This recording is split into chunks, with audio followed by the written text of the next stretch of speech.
We're towards the end of Federalist number 1. Hamilton wants to talk about the outline of these papers, what he's trying to do by presenting these papers to the readers. And actually, let's read what he says. He says, I propose in a series of papers to discuss the following interesting particulars. These are the things that he wants to cover. Interesting here means important.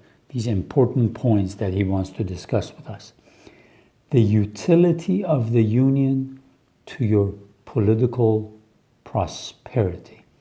And Union is capitalized. It's written with capital letter. It says, we want to explain to you why this union, why this federal union will be good for your prosperity in every way, politically, economically. Then it says, the insufficiency of the present Confederation to preserve that union. He says the Articles of Confederation, which is our first constitution that we live under, is not answering our needs. To me, the Articles of Confederation are just like the United Nations is right now. It is good only up to a point. It will not do what we need to be done so that we'll have a better future. So Hamilton, Publius here is telling the readers that the Articles of Confederation that we live under has got problems. We talked a little bit about one of those problems, is that if you want to get an amendment, if you want to amend the Articles of Confederation, you have to have all the 13 states say yes to it.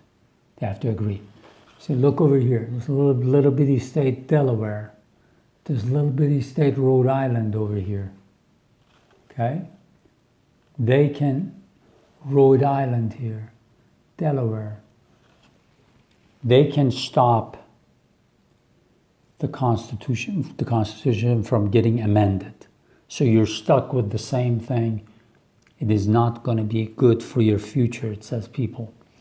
Then the next thing he says, the necessity of a government at least equally energetic with the one proposed to the attainment of this object. We want you to be politically, economically prosperous. We want a union strong enough to be able to sufficiently bring you about peace and prosperity. And we want a government to have, the government to have energy enough to have the tools it needs and the decision-making process to make that possible. So we've designed something that will provide you with that. Let's say if the British all of a sudden decide to invade again from this side, we want a government that can quickly unite the resources of the 13th state and confront them. If France, or let's say if Spain decides to come from here and create chaos for us, we can stop them. So this Constitution gives you that mechanism, provides you the way for you to bring the resources of these 13 states so that it will work towards your peace of mind and your prosperity. The conformity of the proposed Constitution to the true principles of Republican government. This is another important thing. It says, we are presenting you with a Republican form of government. It's not going to be a monarchy. It's not going to be democracy, like in a sense that we call it a democracy. Okay? It's going to be a government where you give responsibility to representatives It's not like a direct democracy where, like in the old Greece, 2,500 years ago, people would gather, 100, 200, 300 people would gather together and vote on everything. He says you can't do that in a system like this, in a country as vast as that. So you have to we've given you a constitution that guarantees a republican form of government. And it says it's analogy to your own state constitution. It says it resembles, it is very much in foundation like the state constitutions that you have.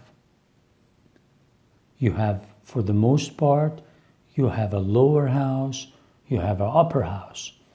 You have, instead of a governor, you have a president.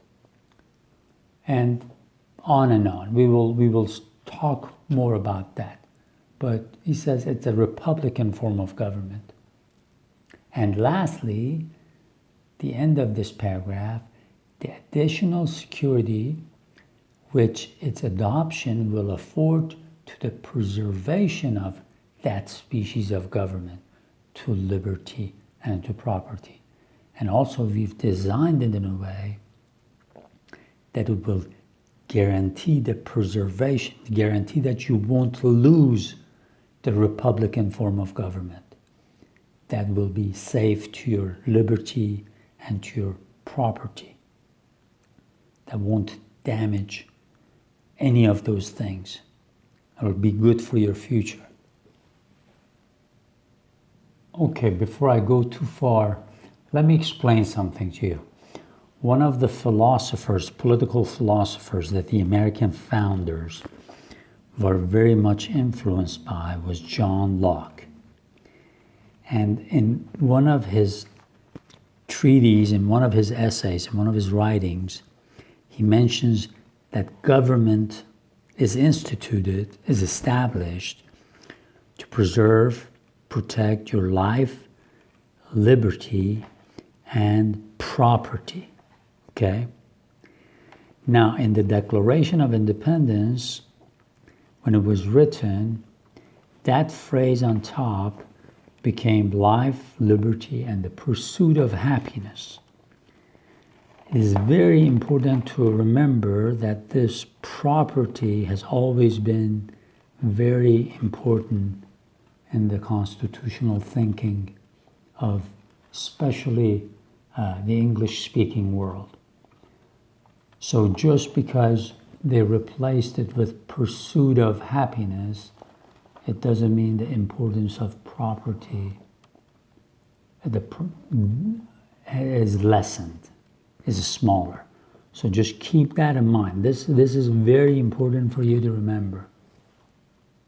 Sadly, at the time of the founding of the United States, the greatest error and mistake that they did was they would look at the enslaved African Americans as property.